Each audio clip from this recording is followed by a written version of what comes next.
بسم اللہ الرحمن الرحیم۔ السلام علیکم۔ کبھی بھی کسی انسان کی طرف سے اپنی ناقدری پر غصہ نہ ہونا، کیونکہ قدر و قیمت کا تعین ہمیشہ وقت کرتا ہے اور درجات ہمیشہ اللہ پاک متعین کرتے ہیں۔ اگر انسانی رویوں میں الجھو گے تو زندگی بھر الجھ کر رہ جاؤ گے۔ اس غیب کے جاننے والے کے ساتھ اپنے معاملات سلجھائے رکھو، ساری الجھنیں اور مسائل دور ہو جائیں گے۔ لوگوں کے رویوں میں مت الجھو، اللہ پر توکل کرو۔ شیخ عبدالقادر جیلانی رحمۃ اللہ علیہ نے موقع پر کہا ہے کہ جس کو استغفار کا پتہ ہے پھر وہ پریشان ہوتا ہے تو وہ بہت بڑا بیوقوف ہے۔ یہ تو خدا کا فیصلہ ہے کہ تم استغفار کرو، میں تمہاری پریشانیوں کو ختم کروں گا۔ اللہ پاک قرآن پاک میں فرماتے ہیں، جو شخص استغفار کرے گا اور اسے اپنی خاص نعمتوں سے میں نوازوں گا۔ اللہ پاک بتاتا ہے کہ وہ خاص نعمتیں کیا ہیں۔ دراصل وہ رحمتوں کی بارشیں ہیں جو لگاتار ہوتی ہی رہتی ہیں۔ اللہ تعالیٰ کبھی بھی اپنے وعدے کے خلاف نہیں کرتا۔ جو شخص کثرت سے استغفار کرے گا، اللہ پاک اسے بے حساب رزق عطا فرمائے گا اور نیک اولاد عطا کرے گا، اور جنت میں اس کے لیے چشمے، نہریں اور باغات عطا کرے گا۔ اللہ تعالیٰ کے خوف سے جس وقت بندہ استغفار کرتا ہے تو اللہ پاک اس کے قلب کو، اس کے ذہن اور اس کی روح کو پاک اور منور کر دیتا ہے اپنے نور سے۔ اس کے بعد جب بندہ اس سے دعا مانگتا ہے تو اللہ اس کی ہر جائز دعا قبول کرتا ہے۔ اگر 7 دن مسلسل اللہ کے سامنے نہایت عاجزی اور انکساری کے ساتھ استغفر اللہ پڑھنا شروع کریں تو معجزے ظاہر ہونا شروع ہو جاتے ہیں، لیکن شرط یہ ہے کہ دل سے اور ندامت کے ساتھ استغفر اللہ کو پڑھا جائے۔ اب میں آپ کو استغفار کرنے کا ایک سچا معجزہ بتاتا ہوں۔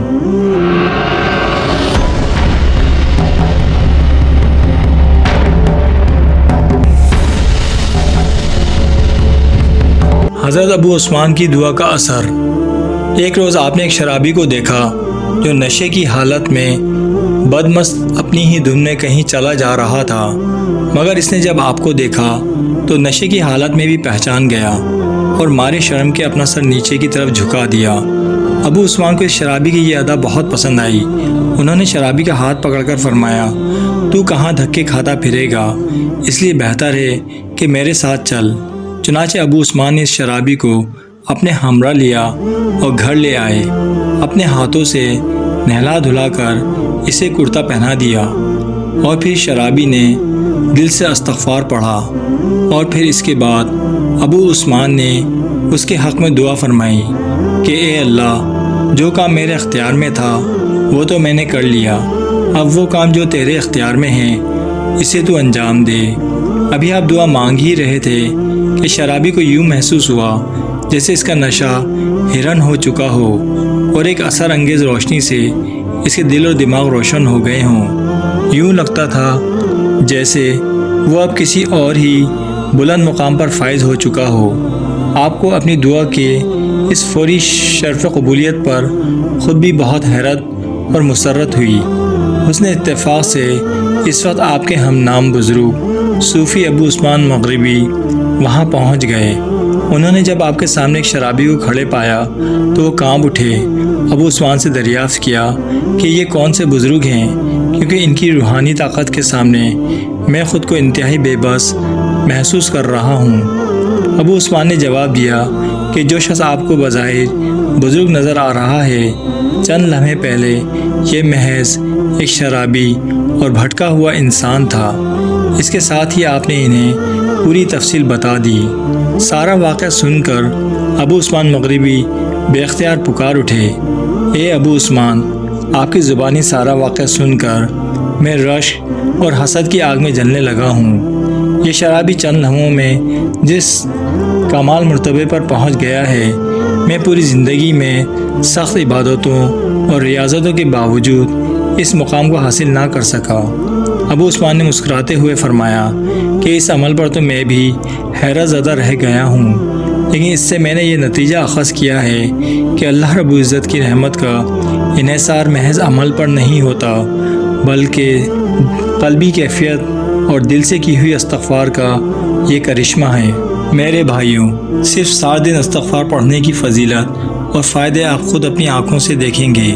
یقیناً اس بات سے کوئی انکار نہیں کر سکتا کہ اس کے ذمے کوئی بھی گناہ ہو اور وہ اس لفظ استغفر اللہ پڑھنے کی برکت سے ختم ہو جاتا ہے۔ یہ ایک ایسا لفظ ہے کہ اس لفظ کی برکت سے اگر انسان نے بڑے سے بڑا گناہ ہی کیوں نہ کیا ہوا ہو اور وہ اللہ اور بندوں کی نظروں میں گر چکا ہو، اگر وہ دل سے استغفار کہہ دے تو وہ فوراً ہی اللہ کا محبوب بن جاتا ہے۔ آپ صلی اللہ علیہ وسلم نے فرمایا کہ اللہ پاک فرماتے ہیں کہ اے میرے بندے، اگر تو زمین سے آسمان تک گناہ کر لے لیکن پھر اس سے خیال آیا اور وہ شرمندہ ہو گیا اور نادم ہو کر اس نے ایک مرتبہ کہہ دیا یا ارحم الراحمین، میں توبہ کرتا ہوں، استغفر اللہ، مجھے معاف کر دیجیے، تو اللہ کی قسم اللہ زمین سے لے کر آسمان تک جتنے بھی گناہ ہوں گے ایک سیکنڈ میں سب ختم فرما دیں گے۔ اور اللہ کتنا بڑا مہربان اور غفور رحیم ہے کہ تم نے جتنے بھی گناہ کیے ہوں گے ان سب گناہوں کو نیکیوں میں بدل کر اس کے نامہ اعمال میں نیکیاں لکھ دیتا ہے۔ تو میرے دوستو، جو شخص اس طرح سے استغفار پڑھ لیتا ہے تو یقیناً اس کی زندگی کی حالت جو ساری زندگی مایوسی میں گزری ہوگی ایسے بدل جائے گی، ایسی خوشحالی میں بن جائے گی کہ اس کی قسمت اور تقدیر ہی بدل جائے گی۔ وہ خود اپنی آنکھوں سے اس کا معجزہ ہوتے ہوئے دیکھے گا۔ اللہ کے نبی صلی اللہ علیہ وسلم دن میں 70 سے 100 دفعہ روزانہ استغفار کیا کرتے تھے، حالانکہ اللہ کے نبی صلی اللہ علیہ وسلم تو بخشے بخشائے تھے، لیکن اس کے باوجود بھی آپ پڑھا کرتے تھے۔ ہمیں بھی چاہیے کہ ہم آپ صلی اللہ علیہ وسلم کی سنت کو ادا کرتے ہوئے دن میں کم سے کم 70 سے 100 دفعہ روزانہ 7 دن تک استغفار کو پڑھیں۔ اس تسبیح کے پڑھنے سے آپ کو اتنا فائدہ ہوگا کہ آپ جو چاہیں گے آپ کو ملے گا، آپ کی قسمت کے بند تالے کھل جائیں گے، آپ کا مقدر چمک جائے گا۔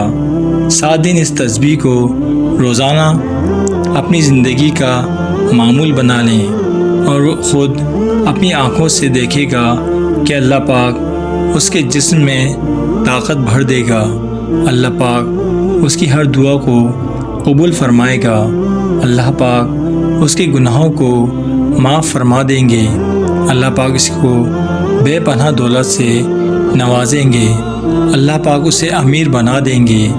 اللہ کی قسم کثرت سے استغفار پڑھنے پر اللہ پاک اسے سب کچھ عطا کر دیں گے۔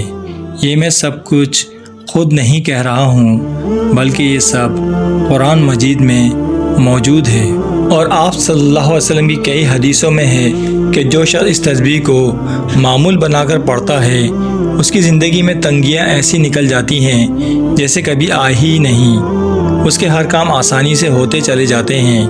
ایک شخص کا روزانہ کثرت سے ہر کام میں استغفار کرنے کا واقعہ بتاتا ہوں کہ وہ شخص چلتے پھرتے ہر کام کرتے ہوئے استغفر اللہ پڑھا کرتا تھا۔ وہ خود اپنی زندگی کے واقعات بتاتا ہے کہ میرے دل میں جو بھی حاجات ہوتی ہے وہ پوری ہو جاتی ہے، میں سوچتا ہوں اور ارادہ کرتا ہوں میری وہ خواہش پوری ہو جاتی ہے صرف اس تسبیح کو پڑھنے کی برکت سے۔ تو میرے دوستو، اپنی مصروف زندگی میں سے صرف 7 دنوں میں سے کچھ وقت نکال کر اس تسبیح کو ایک مرتبہ لازمی پڑھ لیں۔ اللہ پاک ہم سب کو اس پر عمل کرنے والا بنائے اور ہر انسان کی تنگی اور پریشانیوں کو دور فرمائے۔ آمین ثم آمین۔ جزاک اللہ۔